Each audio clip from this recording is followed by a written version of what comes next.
Hello, everybody. I'm Dani. Nice to see you, nice to meet you, or nice to see you here again. Today, we're talking about the books that I've read in 2025.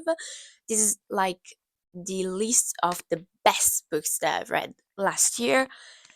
As I always tell you, I'm Italian, so some of the books I'm going to show you are like Italian edition, and this means that like maybe I'm not remembering the English title. I make sure to find a way to mention the right book. Anyway, I've read the 54 books in the year of 2025. Last book I finished was Wicked by Gregory McGuire. That was actually a disappointment, so it should have belonged to the last video that I posted, but I finished it after filming and posting the video. So now let's talk about the best books that I've read this year. I've kept on reading some manga series that I've started before, like 2023 and 2024. So I'm not going to mention them, or do I? Well, yeah, I finished Insomniacs After School by Makoto Jiro. Absolutely loved it. It's a slice of life about these two teenagers who suffer of insomnia. Uh, Highly recommend this series, honestly. A Sign of Affection, which is about this young woman who's deaf, um, and she falls in love for the first time. Same goes for You're My Destiny, where there's another young woman that falls in love because that's her goal, literally. Then Beyond the Clouds, where a kid well, he's actually 16, if I'm not mistaken. Find fl- how it winged kid, like a little girl with wings, but one is broken, so she's kind of magical, and he wants to do anything to save her. This is like a steampunk sort of series. I love it. And then, yeah, Skip and Loafer. I'm reading Skip and Loafer, which is like a sort of comedy, teen comedy. I like it. I recommend all of the series, and I'm going to talk about them multiple times moving on during the year because most of them, except for Insomniacs After School, I'm still reading them, so I have to keep going. Let's start with the first book. Let me tell you, this is a graphic novel actually, and it should be called Never Always by Jordi Lafebre. This is an Italian edition, but the cover is the same in every language, I think. This has been translated, I checked it. Um, it's about this love story which is told backwards. So from the ending, we could say, to the start. And it's amazing. It's so well drawn, it's so well written. To me, it could be longer, could be way longer, honestly, because it's this long. It's very beautiful. Also, I didn't agree. I disagreed with some like decision by one of the two characters. It's a lovely story about love, distance, and timing. Lovely. Highly recommend this book. Then I read A Duology by Cecilia Ahern. I guess that's how you say her surname. Not sure because she's Irish and I have a issue with Irish names. Anyway, this is a dystopian duology. First volume in English is called Float, like in Italian, but second volume is called Perfect in English. This is about this world where people who commit some sort of moral crime get this scar, let's say, this F burned on the part of the body that corresponds to the moral crime they've committed. The F means flawed, which means that you've committed this crime, so your life changes completely.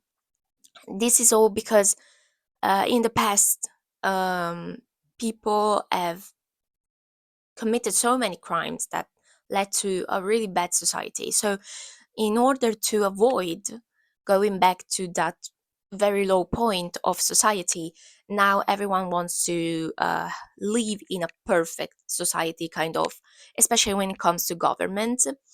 So there are these judges that are like entitled to judge people who commit apparently these crimes. And Celestine, the main character, she thinks this will never touch her. Somehow, this will never be close to her until one of her neighbor get arrested for some crime that she apparently has committed and get this car, and her life completely changes from that on. And this duology is so well written, which is crazy because I had a very weird relationship with Cecilia Hayhern's books. Before, I liked PS I Love You, really liked Love Rosie, I liked Thanks for the Memories, I absolutely hated Things I Should Have Never Said, something like that. I absolutely hated, so I don't remember the title. But this one was very well written. I really read it at a fast pace because I really wanted to know how things were going. Um, Sad things. Well, not really a sad thing, to be quite honest. But like the second book has some plot hole, so not perfect as the title was said, but still I loved it. I loved it. So I do highly recommend this duology that hasn't been promoted enough, I think, especially in Italian. um the Italian edition, like, now we don't get the printed edition anymore. I bought the first one when he got published, and then the second one I had to buy it secondhand, which is not a bad thing. I love used books, but like now they only publish it in a digital format, and I was like, really? If only this book had been pub no, advertised it in the right way, it would have changed everything, but it happens. Another book that I finished was sorry, The Vanishing Half by Brit Bennett. It's about racism. It's about these two twins in the middle of the 60s that ran away from their hometown, which is a very small town. They're black women, but their skin is still light enough to be considered white. So one lives as the black woman she identifies as, and the other one lives the life of a white woman. We're in America. We're not. We still haven't reached like civil rights, I would say. Not the now is. I mean, we see what's happening in America and around the world, and here I stop. But this book talks about racism, but not just like from the outside, but also what you learn to do in order to avoid certain things, um, and also generational trauma and transsexuality in America in the 70s. This book was so like filled with so much life, I would say, so much reality, so many things that people had to go through and still have to go through. It was very well written, and I highly recommend it to you. Then I read the two books about the Kokomo Clinic. So, We'll Prescribe Your Cat and We'll Prescribe You Another Cat by Ishida So, which are about this weird place where you go when you have an issue, and to solve this issue, they prescribe you a cat.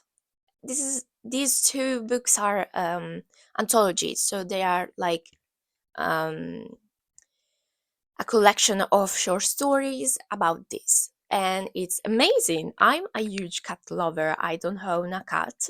I haven't been adopted by a cat, but I do have my neighbor who has a cat, so I cuddled with him like so much during the reading of this book, because I was like, I want a cat too.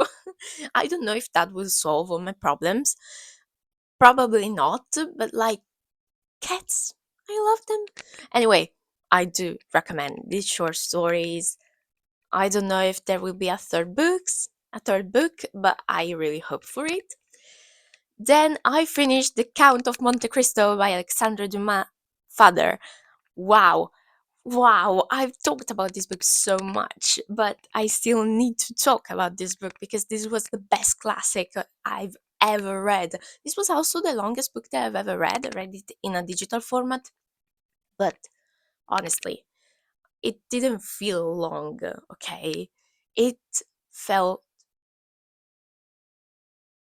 filled with anything, okay? Because we have Edmond Dantes who get arrested for being on Napoleon's side after the monarchy has been rebuilt, rebuilt, and like if it's like I haven't done anything, and he gets arrested and put in this jail, who is the Castle of Fife, which is worst jail you could end up into, and the Edmond Dante we have known at the start of the book dies because there's a new version of him that wants revenge, that wants justice, but also revenge.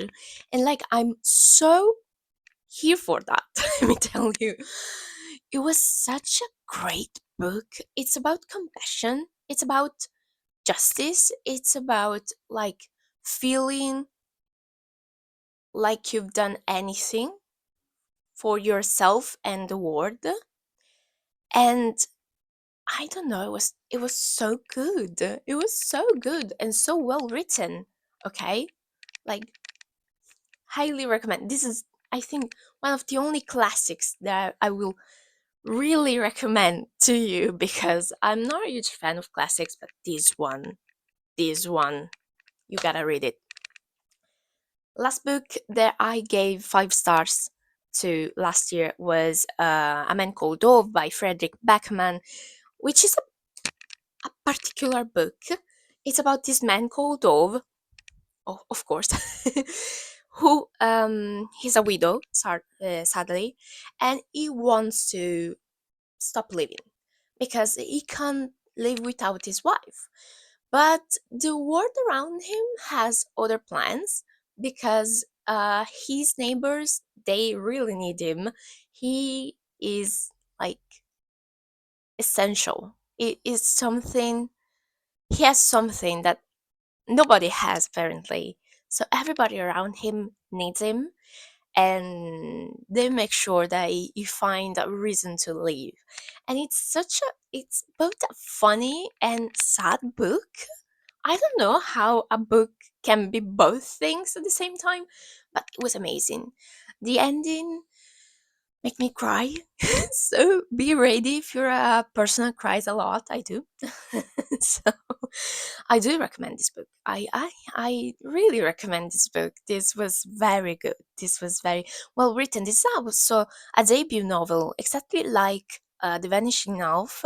Also, this one was a debut novel. Wow! Wow! If this is how you started your career as a writer, wow! I'm gonna mention one last book because I think it needs to be mentioned. Pinocchio by Carlo Collodi. This is a classic of like children literature, Italian, of course, Italian children literature. And let me tell you, I read this book twice this year. One time I read it on my own. The other time I read it with my grandmother, because she's been read this book when she was in elementary school. Her teacher read this book out loud for the children, and this is so good. This is so good. I give it 4 stars, but it was actually a great book. It's about this how is it called? Dancer? This doll? Uh, I feel like it should be called Dancer, if I'm not mistaken. I remember Human by the Killers that should mention this. Anyway, um, he has a life. He's like a child that absolutely badly behaves the entire time. So behaves badly. I'm sorry. I'm so bad today at speaking English. I'm so bad today because I haven't slept much. But this gives me this energy. So, well, whatever. Anyway, this kid made of wood. He he's a pain in in the ass. I'm sorry to say it.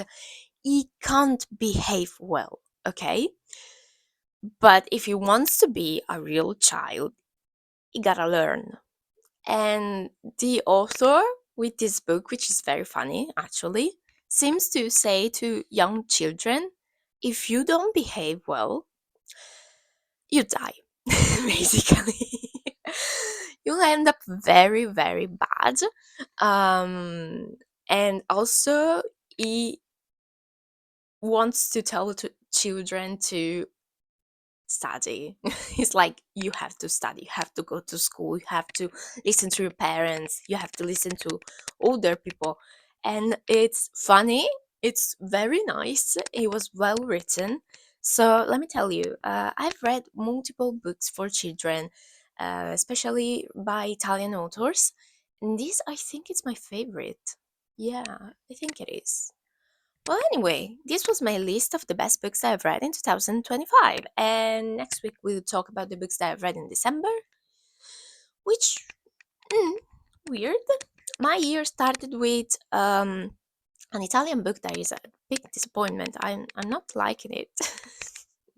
But whatever.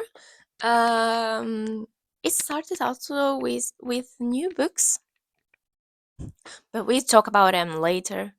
We'll see. We'll see.